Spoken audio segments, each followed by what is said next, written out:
First, a disclaimer. This is not medical advice, simply suggestions to discuss with your physician. And of course, your day begins with your wake-up routine, and it should include sunlight, water, and presence. If you wake up before sunrise, obviously, you need some sort of artificial light to help with the process of coming fully awake. And what you could use, you can buy a LCD bulb that has options for different colors, including cool daylight. It will work with your Wi-Fi, and you can program it to turn on a certain time of the day using your cell phone, using the Alexa app, which is what I use.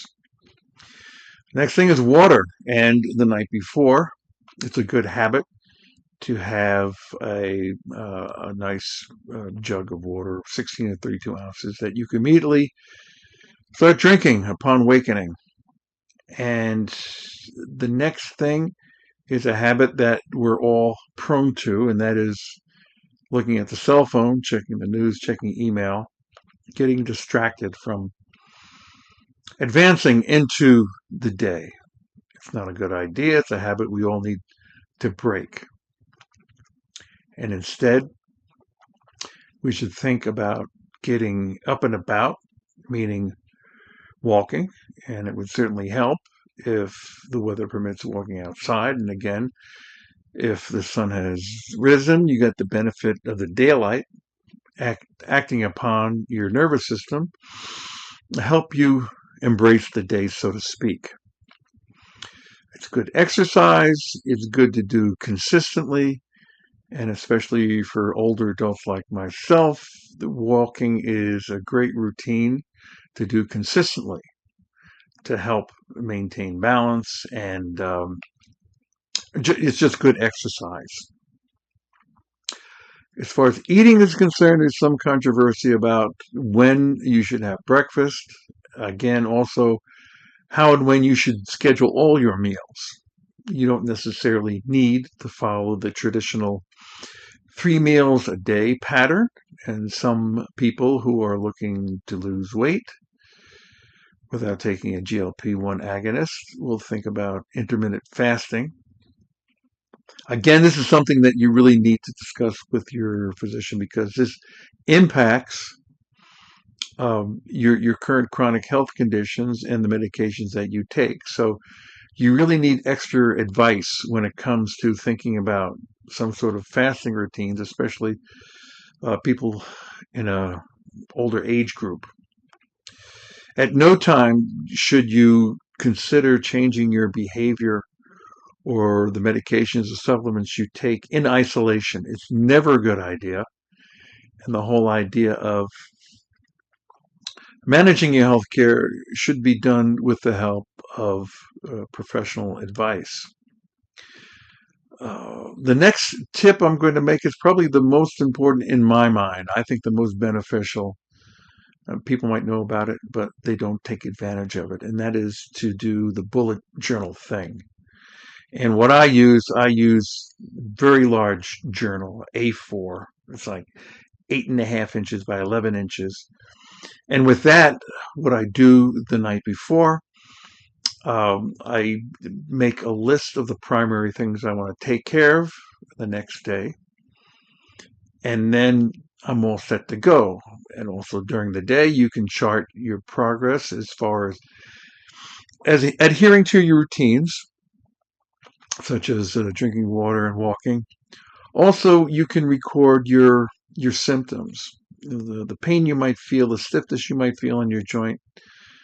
And this really plays off of my previous video where I talk about the Medicare wellness visit, where it's incumbent on the patient to provide data about their present condition, and journaling is a great way to get started for reflecting on how your day is going, what goes right, what goes wrong. And I would really stress that people should use this. You can also track what you're eating. conversations you might have on the phone or an email. You could also track the time you spend on the internet, which is a very important aspect of not being distracted with your main goals.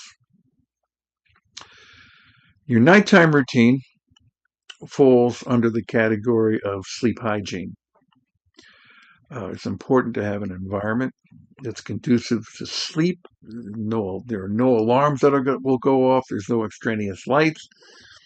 And also the habit of checking your cell phone or trying to read from a screen device.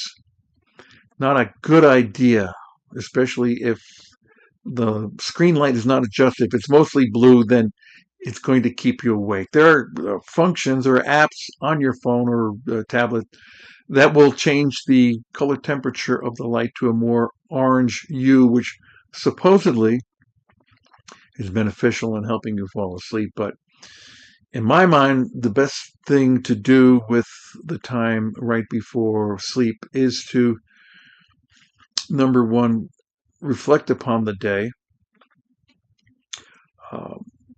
Think about what went right, what went wrong, what kind of gratitude you can think of, and then think about some of the things that you'll be doing the next day. To me, it's a way of closing out the day, finding closure, so to speak, and it relaxes your mind into thinking that you actually did something useful for the day and you're looking forward to the next day.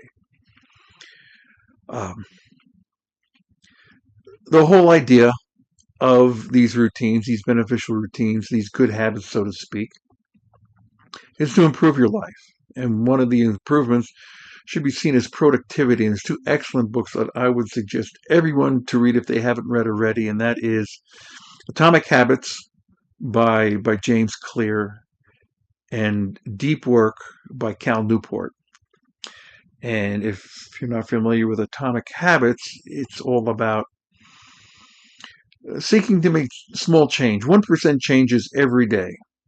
And like I said, the journaling certainly helps you in this effort. It helps you track changes that you want to make and the changes that you have made during the day and where you want to go. And the whole idea is after a while, gradually, slow and steadily, your life will improve like I say, 1% at a time, but a significant change will happen if you're consistently applying your dedication to this process. Another good habit to use, and involves avoiding distraction, is to use the method suggested by Cal Newport, Deep Work. I highly suggest you read this book. And he makes the point that you can be very, very productive with just dedicating 4 hours a day to a singular task. And this means absolutely no distractions, not having your email account open, not checking email, not checking news, not checking social media, not doom scrolling. You know the deal. It means just being very dedicated to those 4 hours to a project that you really find important. If you're writing a book, this is very important to utilize as a tool, but it could be used for other purposes. It could be writing your memoirs. It could be working on a problem that you need to solve. So I would highly suggest that you find out the block of time, the block of 4 hours that would best be suited for you avoiding all distraction and concentrating on a singular task. For me, it's in the morning, as soon as I wake up, after I do my routine of walking and drinking water. So, but it varies per person. Again, this can be a very personalized approach. As with all my videos, I'd like to end with a quote, and this is from Cal Newport in Deep Work, where he emphasizes the importance of not being distracted. He says, to succeed with deep work, You must rewire your brain to be comfortable resisting distracting stimuli. And again, we're all familiar with the dopamine hit that we all anticipate by either doom scrolling or finding interesting memes popping up on the web. But it really takes an effort to have this discipline of breaking this routine and reestablishing a better routine of concentrated work.